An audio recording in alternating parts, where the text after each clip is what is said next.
Gemütlich auf dem Sofa chillen und dabei zusehen, wie die Hauptfigur der Lieblingsserie im Wald erst verfolgt und dann getötet wird. Arg, da bleibt einem doch das ein oder andere Mal das Popcorn im Hals stecken, denn bei einer richtig guten Verfolgungsjagd mit einem solch bedauerlichen Ende bleibt einem doch gar nichts anderes übrig, als so richtig mitzufiebern. Dazu kursiert ein Video der American Chemical Society im Netz, das zeigt, was wir alle schon längst geahnt haben. Der Zuschauer oder die Zuschauerin eines Horrorfilms fühlt sich tatsächlich ähnlich wie das Opfer im Film selbst. Welche chemischen Prozesse beim Sterben und auch beim reinen Zugucken eines Mordfalles vom Sofa aus in unserem Gehirn ablaufen, jetzt in Klicks von Science Fiction. Herzlich willkommen. Ja, stell dir vor, jemand jagt dich, ein Mensch mit einer Axt oder sonst jemand, der nichts anderes will, als dich umzubringen. Vielleicht ist es sogar noch dunkel und du kannst kaum etwas sehen im großen Wald, in dem du dich verirrt hast. Du weißt wohl, dass du eigentlich keine Möglichkeit hast, deinem Mörder zu entkommen.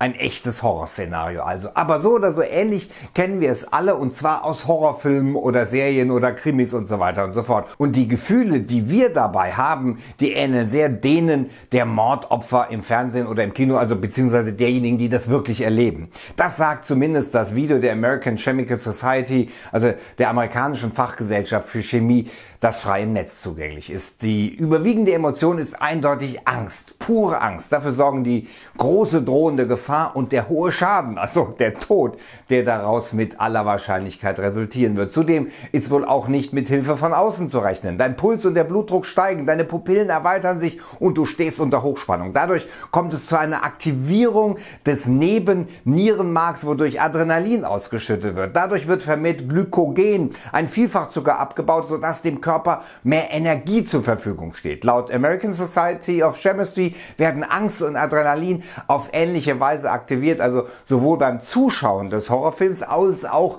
bei einem echten Mordopfer. Beides ist in einem krassen Moment tatsächlich sehr wichtig für den menschlichen Körper. Dieser wirklich komplizierte chemische Prozess führt dazu, dass der Organismus alarmiert ist, sich bereit zu machen, um zu reagieren, beispielsweise wegzulaufen, raus aus der Gefahrenzone.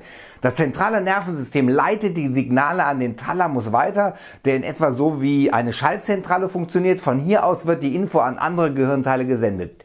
Der Körper macht sich bereit. Die alles entscheidende Frage für den folgenden Entscheidungsprozess lautet Kampf oder Flucht. Das Stresshormon Cortisol tut sein Übriges dafür. Sicher ist aber ein lautes Schreien. Dieses Schreien motiviert, schneller zu laufen. Es pusht noch einmal deinen ganzen Körper. Das Schreien im Film löst dann wiederum Furcht beim Zuschauer oder der Zuschauerin aus. Wie genau sich der direkte Moment des Sterbens dann anfühlt, das wiederum ist noch weitgehend unerforscht. Wie sollte das auch gehen? Schließlich ist noch keiner der mir bekannten Toten wieder auferstanden. Doch es gibt Tierversuche dazu. Demnach versiegt die Gehirnaktivität während des Sterbeprozesses nicht allmählich, sondern steigt noch einmal für kurze Zeit deutlich an. Das hat beispielsweise ein Forschungsteam der University of Michigan 2013 berichtet. Dieses Ergebnis könnte gegebenenfalls auch die Berichte von Nahtoderfahrungen stützen.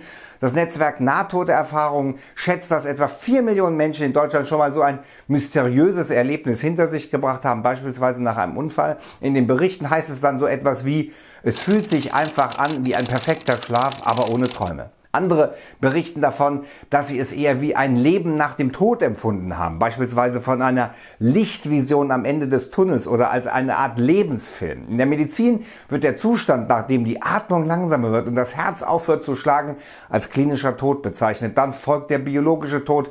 Alle Organ- und Zellfunktionen sind erloschen und danach kann auch keiner mehr davon berichten, wie es ist zu sterben. Doch die Forschung kommt diesem Moment immer näher, wie wir gerade gehört haben. Wenn ihr kein Video zum Thema und auch zu allen anderen Themen verpassen wollt, dann drückt mir hier ein Abo aufs Auge und vergesst nicht genau auf die Glocke. Nur dann werdet ihr auch immer über neue Videos informiert. Hier geht es weiter mit, dafür draufklicken. Todbringende Kinderlähmung ist zurück in Europa. Ja, ansonsten bis dann. Bleibt dran.